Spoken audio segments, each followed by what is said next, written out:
So hello and welcome. We have a short interview now with the new Mountaineering Commission President, Greg Moseley, who is also the first African Commission President. And with Young Hun Oh, we also have an Asian Vice President.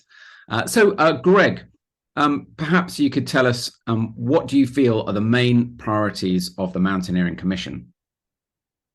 Well, we have kind of formulated a mission statement that seems appropriate.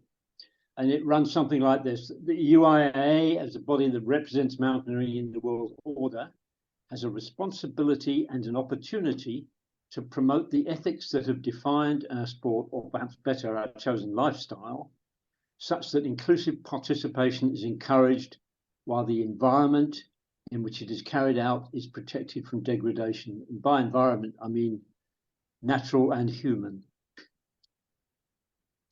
And what projects will the Commission be working on this year? Well, after only one meeting 3 days ago, it's a little hard to be definitive, but we have identified one or two that we will prioritise. And we are fortunate in as much as we have a very diverse group, as you've noted, with myself from Africa and Young Hun Oh from Asia. And we had the opportunity to address various facets of mountaineering in its broadest sense. Since '67, there's a further game which has been developing, and that's currently in the news quite strongly, and that's the adventure tourism industry. And it's very sad to see that the record this year on Mount Everest is the number of deaths that have occurred. It's a record number.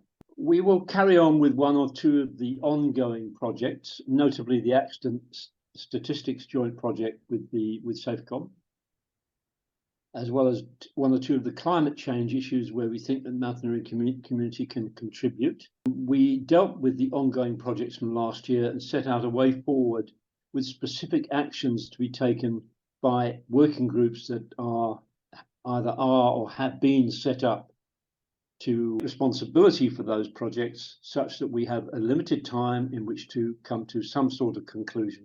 We think this will make Mountcom a little more relevant and a little more active. Thanks, Greg. One final question. What will happen with the Access Working Group? Good question. The Access Working Group falls under Mountcom, and we have been very unfortunate in that the leader of that working group, Miloš from Poland, has stepped down as leader of the group due to health issues. But he has agreed to stay on as an advisor, and we have put in an interim leader of the Access Working Group, currently grappling with how it will interface with world mountaineering. And it may be that the best way we can react is for the UIAA to offer its support when there are access issues in any specific country. I refer to my own country, South Africa, in this case, where there are a number of issues, and maybe the support of an international body such as the UIAA will help us in our efforts to provide access for our members and the whole mountaineering community. Greg, fantastic. We're going to have to leave it there. Thank you very much. It's my pleasure. Thank you.